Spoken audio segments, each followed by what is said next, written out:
all, I am Rohit and I am currently pursuing my master's in United States.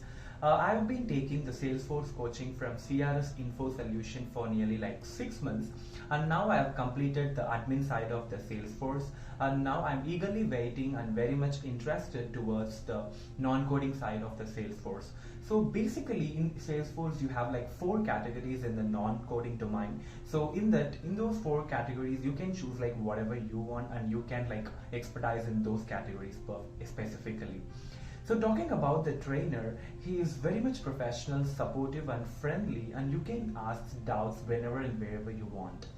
So he gives a lot of practical sessions which will be very helpful and useful for you people to get the real-time world experience. So I have recommended this course and suggested to almost all of my friends and colleagues to enroll for this course, and now it's time for you people to do the same as well. So best of luck for your future.